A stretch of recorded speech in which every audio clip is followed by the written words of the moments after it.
Ayan, tuturuan ko kayo paano ko ginagawa yung aking puto cake. Ayan, malapit na ang Pasko, kaya ito ay pwede nating ihanda sa ating mga hapagkainan sa ating Noche Buena. Dahil itong puto na to ay napakasarap. Hindi lang to basta puto, ito ay puto cake, parang puto na cake na din. Ayan. So, tuturuan ko kayo paano ito gawin. Napakadali lang. Sobrang simple.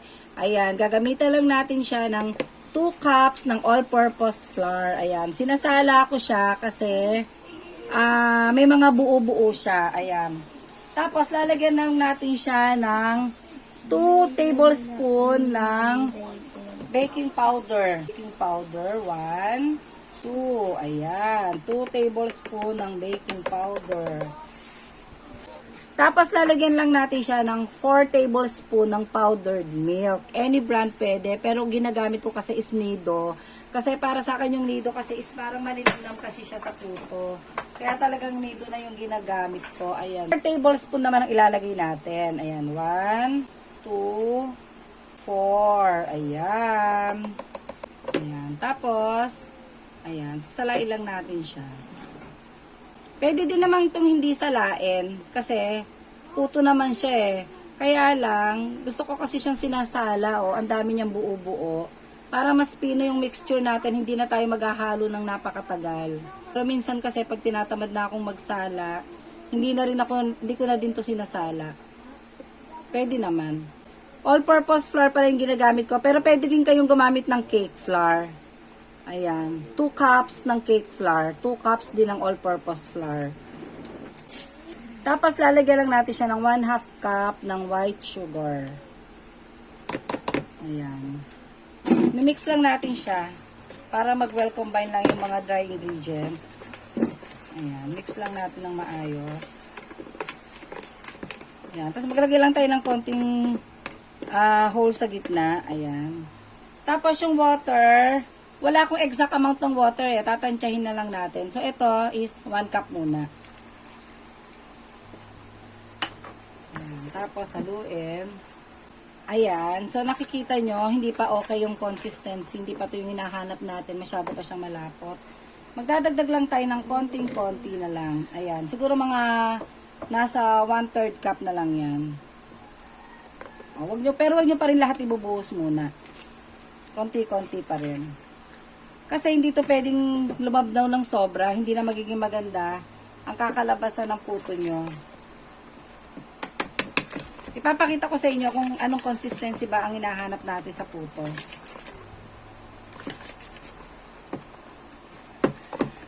Ayan, haluin nyo lang mabuti hanggang sa maging pili yung mixture. Ayan. So, konti pa. Ayan, nilahat ko na. So, ang nalagay nating water ay 1 cup and 1/3 cup.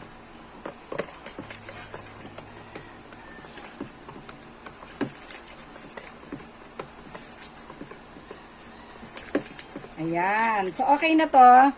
Ito yung consistency na hinahanap natin. Tingnan nyo. Magsusulat kayo ng number 8. Ayan. Kapag nagsulat kayo ng number 8, hindi na siya napuputol. Okay na yan. Ayan yung mix. Ayan yung consistency na hinahanap natin. Proceed naman tayo sa next procedure. Isa-set aside muna natin tong ating butter mixture. So, magbibit tayo ng egg whites. Ayan. Make sure yung gagamitin nating bowl para sa egg whites ay malinis. Ayan. Siguraduhin nating malinis dahil napaka-sensitive ng egg whites. Ayan. Wait lang. May nakalimutan pa pala ako dito. Lalagyan pala natin siya ng 2 teaspoon ng oil. Nakalimutan ko, sorry. Lagyan natin siya ng 2 teaspoon ng oil. Vegetable oil ang gamit ko. Wala kasi akong 1 teaspoon, hindi ko makita. So, 1/2 teaspoon to. So, 4 na ganito lalagay natin. Pero, total of 2 teaspoon lang. 1, 2, 3, 4. Ayan. Vegetable oil ang gamit ko. Mas maganda kasi ang vegetable oil. Mas malambot. Pwede din naman yung regular na oil. Pwede din naman yun. Ayan. Mix lang natin siya ng maayos. Okay na siya. Set aside lang natin. Magpuproceed tayo ngayon sa egg whites. So, etong egg whites pala natin, naka-plastic na to kasi nag-leche flan ako. So, ito yung aking egg whites kasi egg yolks lang ginagamit ko sa leche flan. So, ang total ng egg nito ay 6 eggs. Ayan, 6 eggs to, ha? Ayan, ilalagay lang natin siya sa bowl. Make sure wala kayong mantika sa kamay. Magugas kayong mabuti ng kamay nyo. Ayan, kasi nga sensitive talaga tong egg whites natin. Ayan, ibibit lang natin siya. Lalagyan lang natin siya ng 1/2 teaspoon ng cream of tartar. Ayan. Dito na tayo sa aking stand mixer. So, ibibit natin ang egg whites.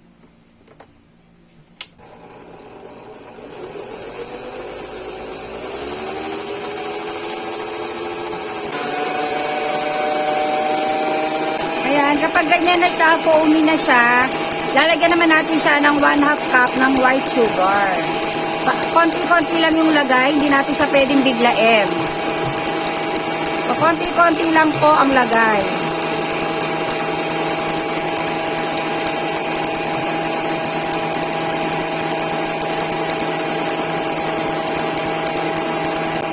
Ayan, nalagay na natin lahat ng sugar. Antayin na lang natin siyang maging stick. Ayan, tingnan natin kung okay na siya. Check natin kung okay na ang ating egg whites.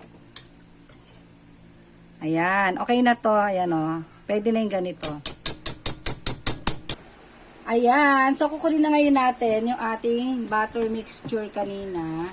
Ayan, at ilalagay na nga natin yung egg whites na ating binit. So, pa konti-konti lang din yung lagay natin sa ating mixture.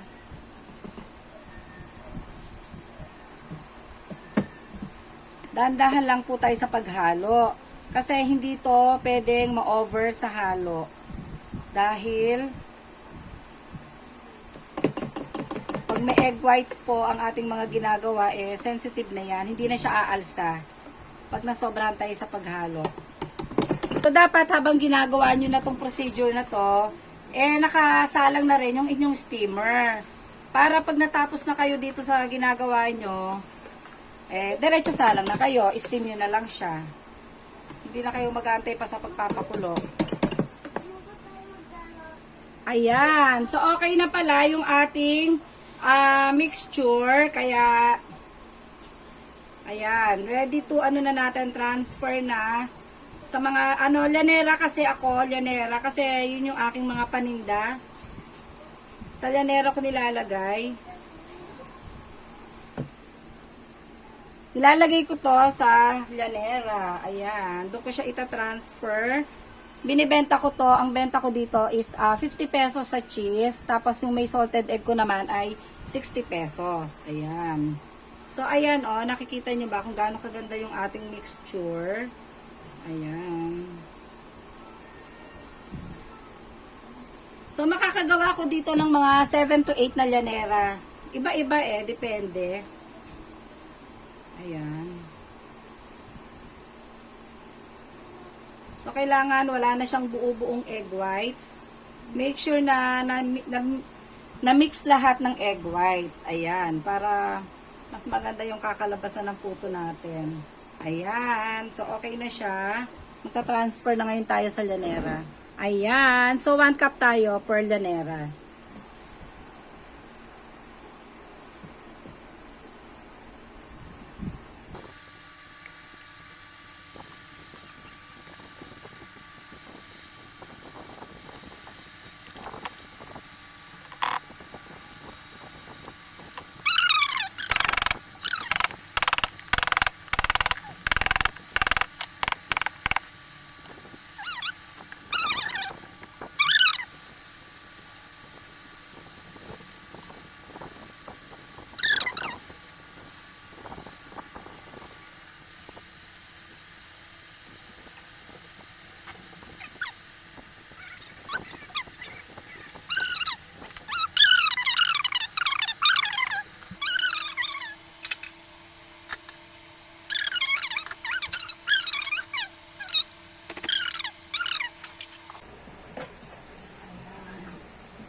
So, steam ko lang yan ng mga 7 to 10 minutes. Depende, i-check pa natin. Ayan. So, magta-timer muna ako ng 7 minutes.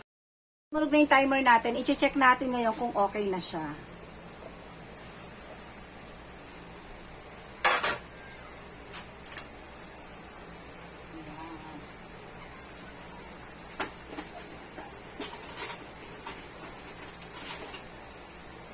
I-check natin siya. Uy. Ayan. Ayan, o. Wala na sumasama. Ayan, o. Wala na sumasama, okay na siya.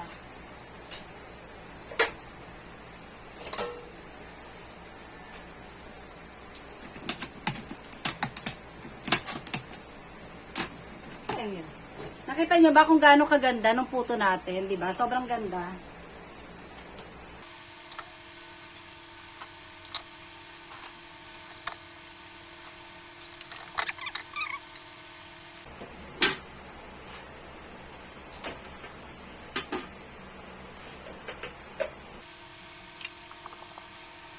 So, sinalin ko na nga yung puto natin. Dito ko siya sinasalin sa styro. Ayan. Sa styro ko lang siya nilalagay.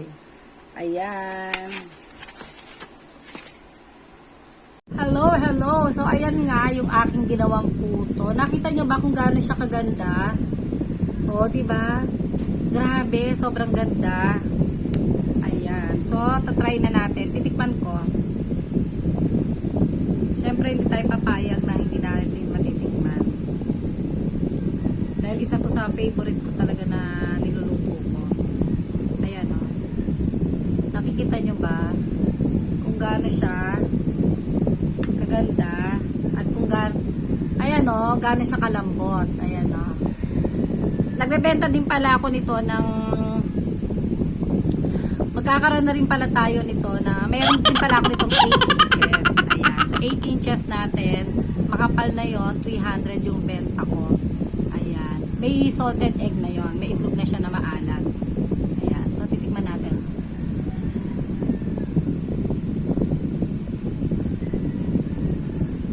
Grabe. Ang sarap niya. Alam mo yung naghahalo yung tamis, yung alat ng cheese. Sobrang sarap. Grabe. Ang sarap, promise. Ay. Ang sarap. Grabe. Ang benta ko pala dyan, kasi to is maliit. Maliit lang to kasi pangkain lang naman namin. Makabenta ko yung malaki, large nito. Pag cheese lang, 50 pesos. Pag may itlog na maalat, 60 pesos. Ayun yung benta natin. Di ba, not bad? Tapos yung 8 inches natin, makapal na siya. Ang benta ko doon is 300 pesos lang. Overload na tayo sa toppings noon. Sobrang daming cheese, sobrang daming salted egg.